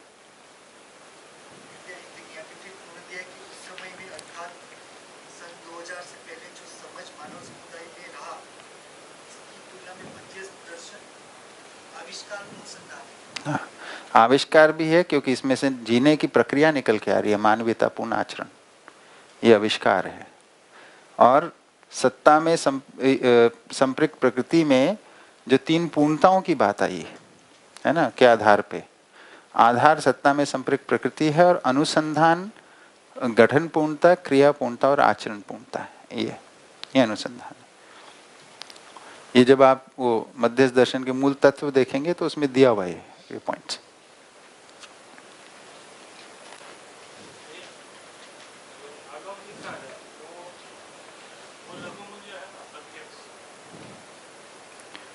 लघु मूल्य के रूप में कहना ठीक नहीं है इसको हम ऐसे ही बोलेंगे, ये प्रक्रियाएं हैं, है ना।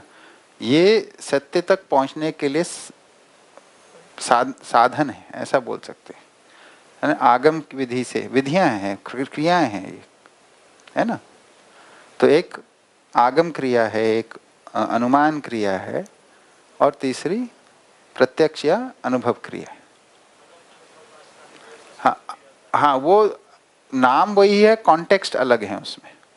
उस उपासना में क्या है कि कुछ रहस्यमय चीजें दिखनी शुरू हो जाए, इसको आगम तंत्र उपासना कहते हैं, है ना। जैसे आगम तंत्र उपासना में देवी या देवता को इष्ट मान के चलते हैं, है ना। तो वो रहस्य में होती हैं, उनका प्रकटन हो जाए या ऐसी शक्तियों का प्रकटन हो जाए जिसका अनुमान भी नहीं है, वो एक अलग विधि है, ठीक है ना। वो इधर देखिए, ये सब मध्यस्थ दर्शन की रोशनी में लिखी हुई बातें हैं। साधना काल जो है वो इसमें नहीं आता है, ठीक है जी। कोई नई चीज इन्वेंट कर देना, हाँ। मशीन कोई नई बना देना और नया कॉन्सेप्ट समझ लेना, तो वही उसको भी हम आविष्कार कह सकते हैं। हाँ, कह सकते उसकी, क्योंकि एक प्रक्रिया को ही हम समझते हैं। हाँ। तो अब मशीन जो है वो भौतिक रासायनिक सीमा में ही है ना। तो इधर जो बात हो रही है आविष्कार और अनुसंधान की, ये चैतन्य के संदर्भ में हो रही है। इसको समझना है कि मशीन को तो खुद कर ही लिया हम लोगों ने, ठीक है ना। सामान्य कांक्षा, महत्वाकांक्षा के अर्थ में बहुत सारे कर लिया आविष्कार। अब मानवीयता के अर्थ में, मानव के अर्थ में, चैतन्यता के अर्थ में आविष्कार और अनुसंधान की बात है।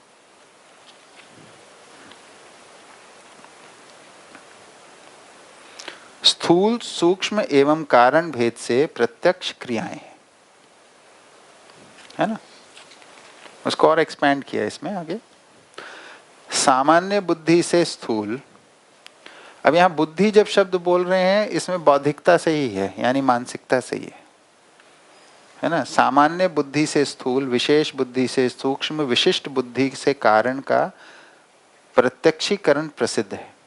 इसी के आधार पर अनुमान और आगम क्रिया का भी स्थूल, सूक्ष्म और कारण रूप में रहने का प्रमाण सिद्ध होता है। रूप और गुण स्थूल, गुण और स्वभाव सूक्ष्म, स्वभाव और धर्म कारण क्रियाएं हैं। इसलिए व्यवहार, उत्पादन, कर्मों में 3 स्तर में प्रवृत्तियों को पाया जाता है: स्वतंत्र, अनुकरण और अनुसरण। स्वतंत्र प्रवृत्तियों की क्रियाशीलता उन परिप्रेक्ष्यों में स्पष्ट होती है जिनके संबंध में ये विशेषज्ञता है। जो विशेषज्ञ होने के लिए इच्छुक हैं उन्हें अनुकरण क्रिया में व्यस्त पाया जाता है।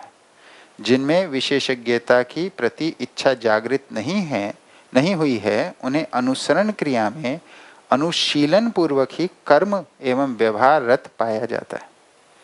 देखिए, इसमें बहुत बढ़िया से ये बात आ गई है कि स्वतंत्रता या स्वनुशासन और अनुकरण, अनुसरण क्या है ना। तो देखिए, स्वतंत्र प्रवृत्तियों की क्रियाशीलता उन परिप्रेक्ष्यों में स्पष्ट होती है जिनके संबंध में ये विशेषज्ञता है ना। यानी किसी को किसी क्षेत्र में एक्सपर्टीज आ गई है, उसमें पूरा अधिकार आ गया है, तो उसमें स्वतंत्र है ना। जैसे आप कोई भी विषय के सब्जेक्ट के टीचर हैं, आप उसके एक्सपर्ट हो गए, है ना, मान लीजिए आप इलेक्ट्रॉनिक्स के हो गए, है ना, या किसी भी सब्जेक्ट फिजिक्स के हो गए, तो आप उसके अंदर स्वतंत्र हो जाते हैं, फिर आप उसको अपने हिसाब से कर सकते हैं, ठीक है। फिर आप दूसरा है स्थिति जिसको बोल रहे हैं यहाँ पे अनुकरण। जो विशेषज्ञ होने के लिए इच्छुक हैं उन्हें अनुकरण क्रिया में व्यस्त पाया जाता है ना। तो अब विशेषज्ञ के, एक कोई विशेषज्ञ है जिसके पास पूर्ण अधिकार है, स्वतंत्र है। अब एक स्टूडेंट है जो विशेषज्ञ होना चाहता है, यानी उसमें इच्छा जाग गई है विशेषज्ञ होने के लिए, तो उसे विशेषज्ञ का अनुकरण करना पड़ेगा, है ना, ताकि वो विशेषज्ञता उसमें स्थापित हो जाए, ठीक है। अभी किसी में वो इच्छा जागृत नहीं हुई है ना, लेकिन उसमें पार्टिसिपेट कर रहा है उस प्रक्रिया में, तो उसे अनुसरण करना पड़ेगा अनुशीलन पूर्वक, यानी क्रम को बताया जाएगा, क्रम के हिसाब से स्टेप बाय स्टेप कुछ करते रहो। उसको ये नहीं मालूम इससे क्या होने वाला है, उसको क्या पकड़ में, कौन सा सिद्धांत काम कर रहा है, ये सब नहीं मालूम है ना। तो ये जो चीज है कि भाई जो उसका जो सिद्धांत की समझ भी होना, ये अनुकरण में होता है। अनुसरण में सिद्धांत की समझ नहीं बनती है ना। उसमें केवल आप क्रिया कर रहे हो, स्टेप बाय स्टेप आपको मालूम है, ये दबाओगे, ये बटन दबाओगे तो ऐसा होगा, ये होगा तो ऐसा होगा, ये होगा तो ऐसा होगा। नहीं, अनुकरण में आप समझते हो, आप समझने की कोशिश कर रहे हो, ऐसा ही क्यों हो रहा है, आप अपनी बुद्धि का प्रयोग कर रहे हो उसमें, आप अपनी कल्पनाशीलता, बुद्धि माने कल्पनाशीलता का प्रयोग कर रहे हो उसको पहचानने के लिए। इसमें सिद्धांत क्या काम करता है ना। अनुसरण के अंदर अभी सिद्धांत में नहीं, इसको देखना है तो सबसे छोटे बच्चों में देखिए।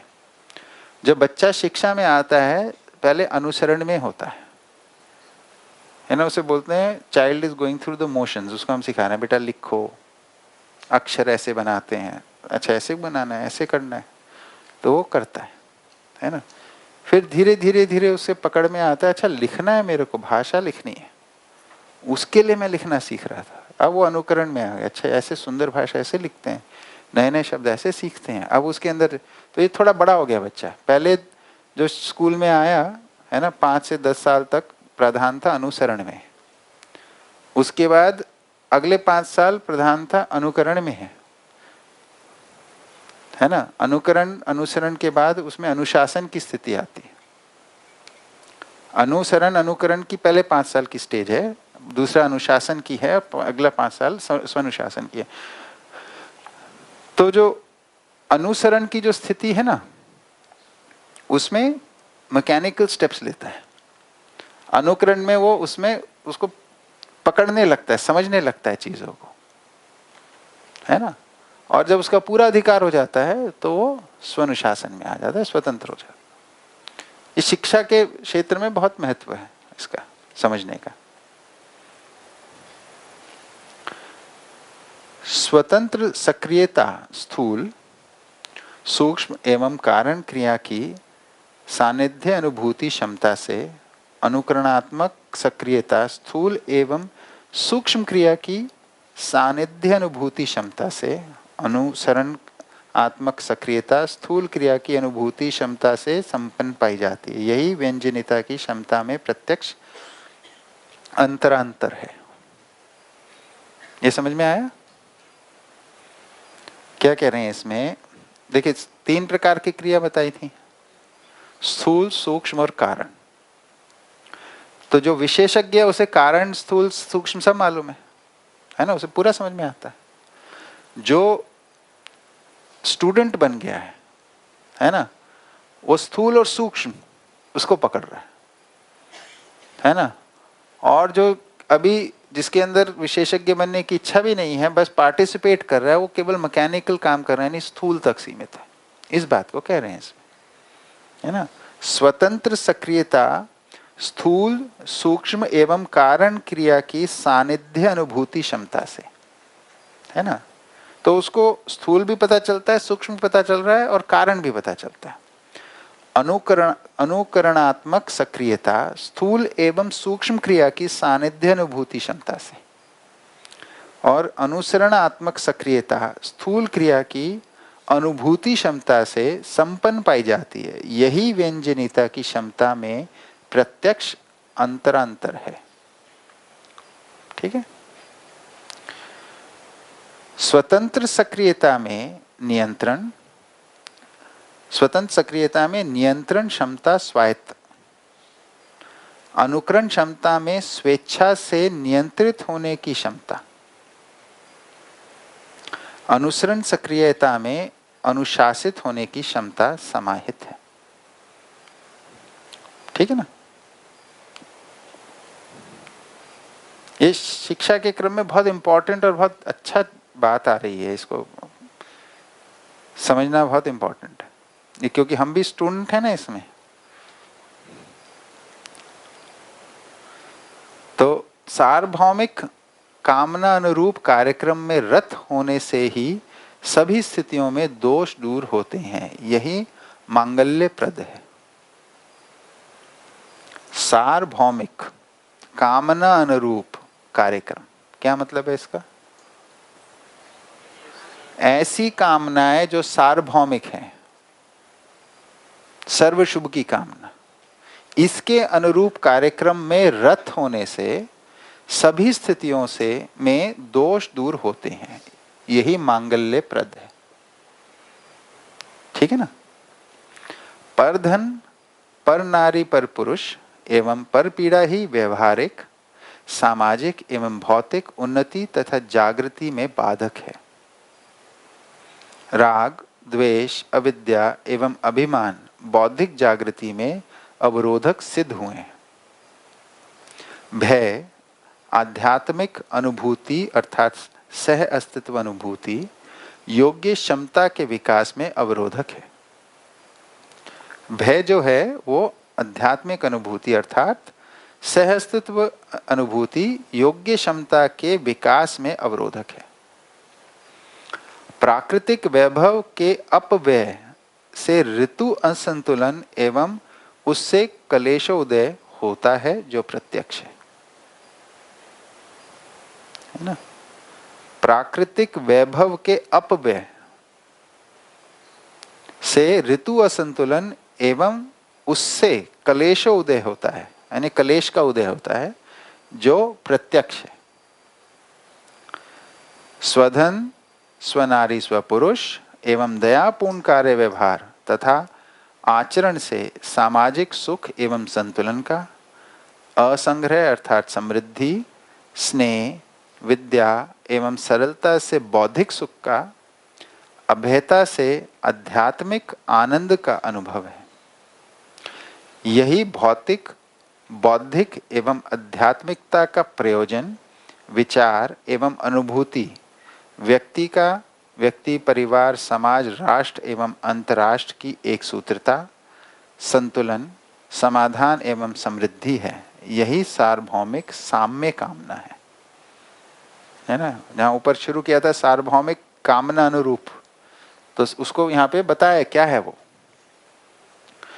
समस्त कर्मों से मानव ने सत्य में प्रतिष्ठा, धर्म में आरूढ़ता, न्याय में निरंतरता एवं वस्तु की उपयोगिता का अनुभव करने की कामना एवं प्रयास किया है, जिसके लिए सत्याभिमुखी, धर्माभिमुखी, न्यायाभिमुखी तथा विषयभिमुखी प्रयास किए हैं। यह प्रत्यक्ष है।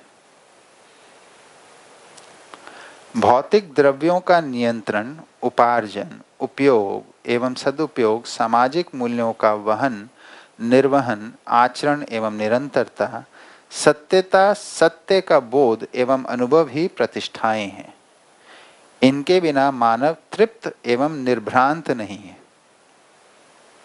है ना। ये देखिए बताया भौतिक क्षेत्र में, सामाजिक क्षेत्र में और बौद्धिक क्षेत्र में आपको या आध्यात्मिक क्षेत्र के बारे में बताया है।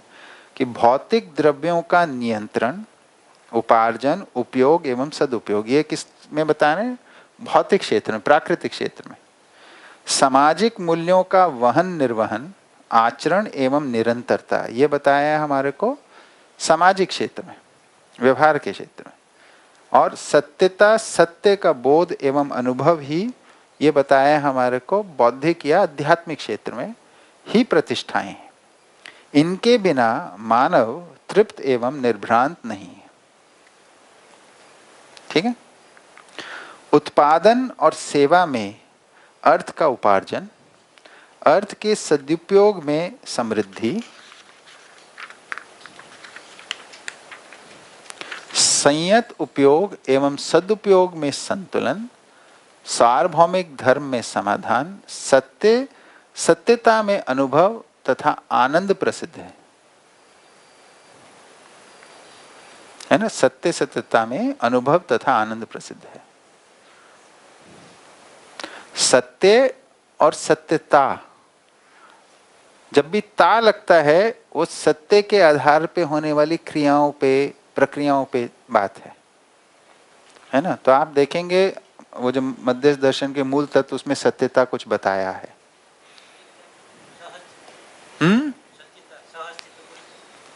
सहअस्तित्व में तो सब आ जाता है, तो थोड़ा सा और उसको देखने की जरूरत है। तो मूल तत्व में अगर देखते हैं आप, देखिए शुरू में दिया है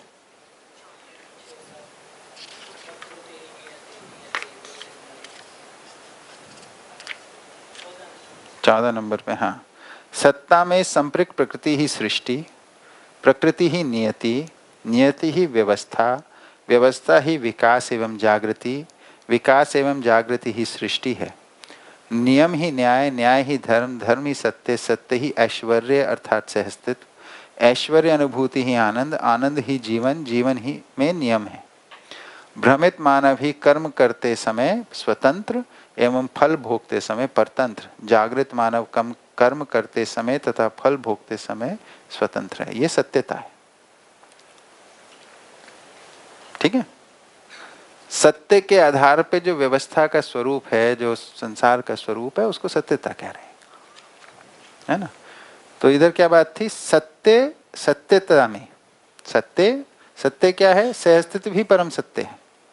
और सत्यता, इसका प्रकटन क्रम जो है ना, उसमें जो विभिन्न स्थितियां हैं, सत्यता में अनुभव तथा आनंद प्रसिद्ध है। अनुभूति आनंद ही नित्य प्रतिष्ठा, धर्म एवं न्याय सम्मत आचरण, व्यवहार व्यवस्था, विधि एवं शिक्षा ही समाधान एवं अमर प्रतिष्ठा, विषय प्रवृत्ति ही अल्प प्रतिष्ठा से प्रतिष्ठित पाया जाता है। अब इसको क्या बता रहे हैं? इसके अंदर बता रहे हैं जो प्रतिष्ठाएं हैं, इनकी ड्यूरेशन क्या है, इनका प्रभाव की अवधि क्या है, इसको बता रहे हैं। इन प्रतिष्ठाओं की अवधि क्या है? तो अनुभूति आनंद ही नित्य प्रतिष्ठा। अब जीवन निरंतर है, अमर है ना, तो उसको नित्यता चाहिए। तो सर्वश्रेष्ठ जो है वो अनुभूति ही है। तो अनुभूति आनंद ही नित्य प्रतिष्ठा, धर्म एवं न्याय सम्मत आचरण, व्यवहार व्यवस्था, विधि एवं शिक्षा ही समाधान एवं अमर प्रतिष्ठा। इसको अमर बोला है, उसको नित्य बोला है। ऐसा क्यों है? इसको समझने जाते हैं तो पता चलता है कि जो जीवन की अनुभूति जो है आनंद की, वो सत्ता में संपृक्तता के साथ है। ये स्थिति तो सदा सदा है, ये तो बदलती नहीं है। ठीक है। जबकि जो दूसरा बात हो रही है वो सामाजिक क्षेत्र की बात हो रही है ना। धर्म के आधार पे, न्याय के आधार पे जो निरंतरता है, व्यवस्था समाधान की बात जो हो रही है, इसमें एक मानव उसे करता है, एक परिवार करता है, फिर अगला करता है, फिर तो परंपरा विधि से जो हो रहा है निरंतरता, इसको अमर कह रहे हैं कि लोग आते जाते रहते हैं पर ये सदा सदा बनी रहती है ना। इसलिए ये अमर है ना। फिर तीसरा, विषय प्रवृत्ति ही अल्प प्रतिष्ठा से प्रतिष्ठित पाया जाता है। ठीक है ना। क्रिया, कर्म, पदार्थ, प्रक्रिया, फल और शक्तियां ये परस्पर पूरक हैं। क्रिया, कर्म, पदार्थ, प्रक्रिया, फल और शक्तियां। फल यहाँ पे फल परिणाम से है ना।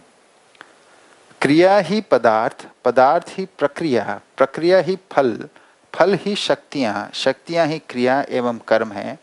ये सभी पदार्थ में दृष्टव्य है।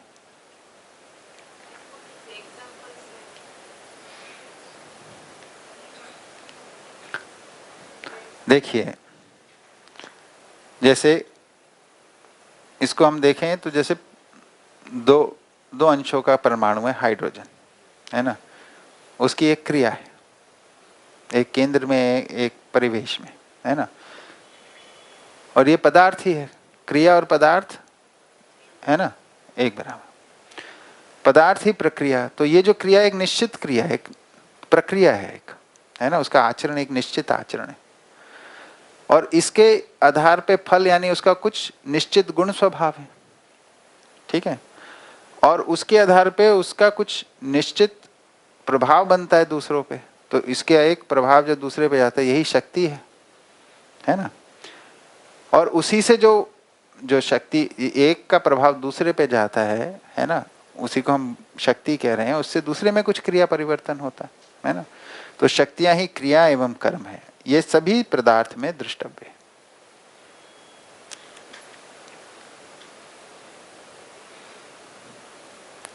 ठीक है, अभी पदार्थ के संदर्भ में बात चल रही है, कॉन्टेक्स्ट को देख के चलेंगे।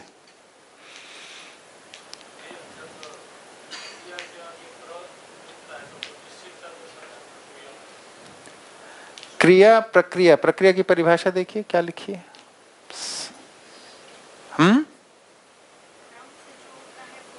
वो प्रक्रिया, क्रिया निरंतरता के अर्थ में, प्रक्रिया के अंदर मतलब कुछ क्रम से होने वाली वो है। जैसे मतलब पठन की एक प्रक्रिया है ना। और पठन हम करते जाएंगे तो वो एक क्रिया के रूप में भी पहचाना जा सकता है। हम रोज पठन करते हैं, ये क्रिया है। पर पठन करने की एक प्रक्रिया है, पुस्तक होना, उसको पढ़ना, उसको पढ़ते हुए सुनना, उसको स्मरण में ले जाना, ये सब एक प्रक्रिया है ना। स्टेप बाय स्टेप प्रोसेस की जो बात है। अब अगले उसमें वो पैरा में क्रिया को परिभाषित करने देखिए। श्रम, गति एवं परिणामशीलता की क्रिया की, श्रम, गति एवं परिणामशीलता क्रिया की, उसका परावर्तन कर्म की, अर्थवत्ता पद की, विकासशीलता प्रक्रिया की, उपयोगिता फल की, तरंग दबाव एवं प्रभाव शक्तिवत्ता की, स्थितिवत्ता को स्पष्ट करता है। ये बहुत ध्यान से पकड़ने की जरूरत है। श्रम, गति एवं परिणामशीलता क्रिया की, है ना। इसको कैसे पढ़ना है? श्रम, गति एवं परिणामशीलता क्रिया की स्थितिवत्ता को स्पष्ट करता है। क्रिया का परावर्तन कर्म की स्थितिवत्ता को स्पष्ट करता है। क्रिया की अर्थवत्ता पद की स्थितिवत्ता को स्पष्ट करता है। विकासशीलता प्रक्रिया की अर्थ स्थितिवत्ता को स्पष्ट करता है। उपयोगिता फल की स्थितिवत्ता को स्पष्ट करता है। तरंग दबाव एवं प्रभाव शक्तिवत्ता की स्थितिवत्ता को स्पष्ट करता है। ठीक है, ये सब पदार्थ की सीमा में पाए जाने वाले परावर्तन या परिवर्तनशील प्रकटन है। क्रिया जो हमने कल मैंने सूत्र बताया था ना कि स्थिति पूर्ण सत्ता में गर्भित स्थितिशील प्रकृति, है ना। पूर्णता को प्रमाणित करने के अर्थ में निरंतर क्रियाशील एवं विकासशील, है ना। तो ये जो निरंतर क्रियाशील एवं विकासशीलता इस रूप में प्रकट होती है, ये अलग अलग स्थितिवत्ताओं के रूप में, इसलिए अलग अलग स्थितियां हैं प्रकृति में।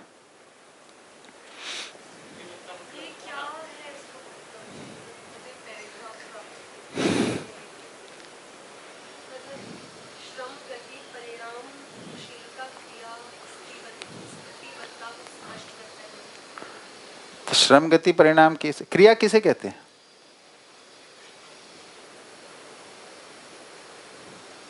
क्रिया किसे कहते हैं? एक मिनट, आपको आंसर आते हैं।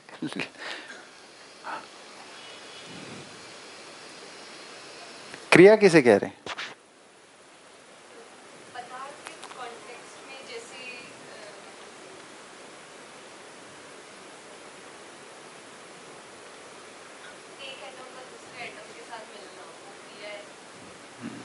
तो क्रिया को हमें समझना पड़ेगा, है ना?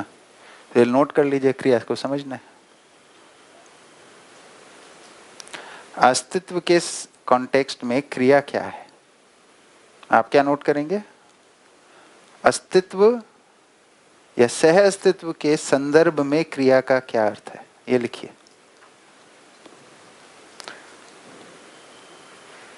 सह अस्तित्व के अर्थ में क्रिया का क्या अर्थ है?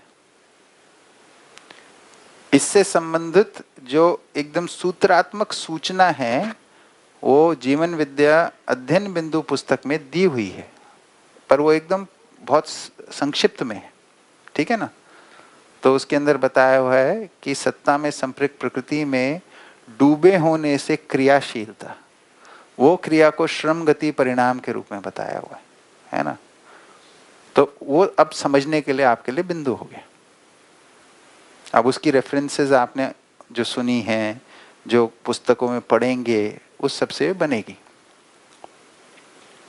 ठीक है? इस शिविर में भी मैं अभी बात करूंगा इसकी थोड़ी, ठीक है? तो ध्यान दीजिएगा तब, ठीक है?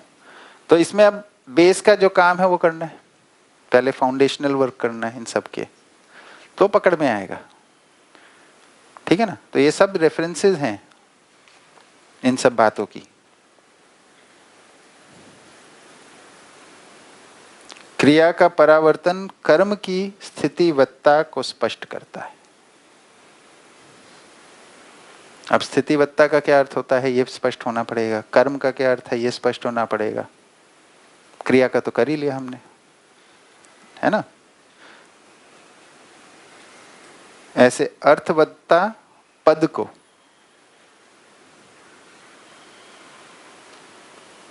इसका कॉन्टेक्स्ट क्या है? पदार्थ का क्या अर्थ होता है? पद भेद से अर्थ भेद, ठीक है ना? अब ये सब सूचना नहीं होगी तो ये कनेक्ट नहीं होगा ना, वही जो बात हो रही। तो सूचना का बेस हमारे स्मरण में होना चाहिए, तो ही तो चीजें कनेक्ट होती हैं। तो इसलिए स्मरण का महत्व है, ठीक है? इसलिए स्मरण के लिए अभ्यास करना पड़ता है, ठीक है? आगे बढ़े, ठीक है? हाँ जी,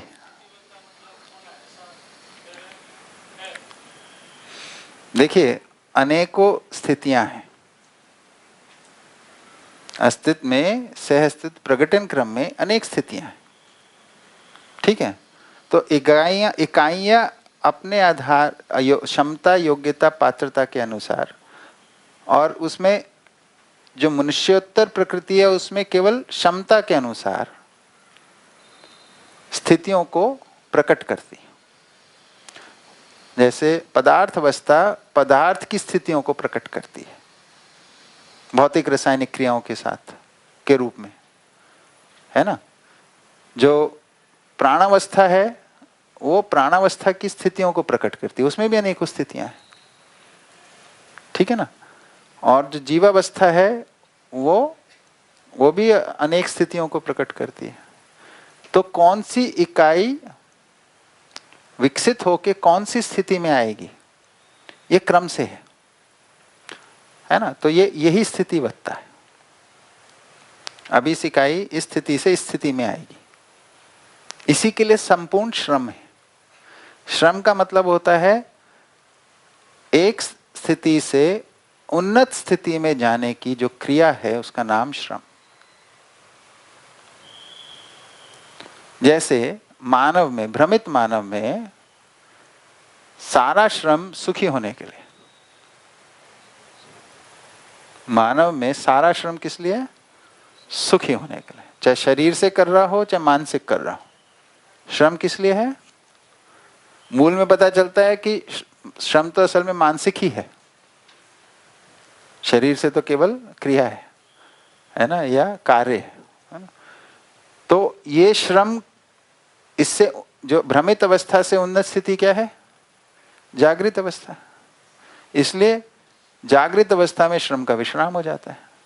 तो इस स्थिति से भ्रमित मानव यानी जीव चेतना से मानव चेतना में ही आ सकता है।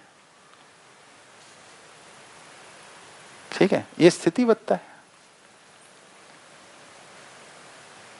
है ना। तो कोई भी इकाई अपनी क्षमता अनुसार ही स्थितियों को पा सकती है। स्थिति के अनुसार ही पाएगी। स्थिति के जो आगे क्रम पीछे क्रम है, इसको तोड़ नहीं सकती, यही व्यवस्था है ना। तो ये निश्चितता को यही तो प्रदान करता है ना। कई बार देखिए, एक वैज्ञानिक विचार ऐसा है कि ये जो पूरी प्रकृति है, इसके अंदर जो डायनामिक्स हैं वो भी ऐसे हैं कि ये पूरी की पूरी सिस्टम्स ऐसे चल रहे हैं, किसी बैलेंस में, किसी एक्सीडेंट से बने हुए हैं। ऐसा भी कोई कारण हो सकता है जिससे ये बैलेंस बिगड़ जाए और ये सारा सिस्टम कोलैप्स कर जाए। ऐसी कल्पना वैज्ञानिक करते हैं, विज्ञान में होती है। यहां पे बोल रहे हैं ऐसा नहीं है, स्थितिवत्ता अनुरूप ही होगा। जो स्टेप पे जाना है उसी पे जाएंगे, यानी उससे एक स्टेप आगे जा सकते हैं या एक स्टेप पीछे जा सकता है, इससे ज्यादा नहीं होता। क्रम से ही होंगी चीजें।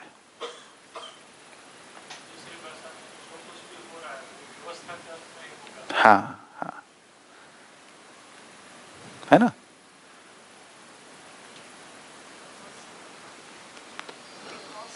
हाँ, क्याओस नहीं है, हाँ, रैंडमनेस नहीं है, क्याओस नहीं है, चांस नहीं है ना, ऐसा नहीं।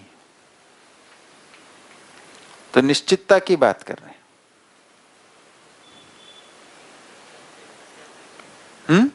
हाँ, ब्रेक का समय हो गया, ठीक। ब्रेक लेते हैं, 15 मिनट में आते हैं।